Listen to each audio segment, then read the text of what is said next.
Hi guys, welcome to the channel. In today's video, I'm going to show you how you can create a Facebook page QR code. Before getting into this video, must subscribe to our YouTube channel and click on the bell icon. So the first step you simply need to do is to open Facebook, and then you need to log in into your Facebook account, and then you need to select your page. So once you are in your page, you simply need to click the right mouse cursor, and here you can see a list of options. You simply need to click on create QR code for this page.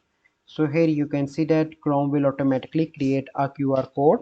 So once it is created, you simply need to click on download, and you can share that QR code with your friends or with anyone that can want to visit your page.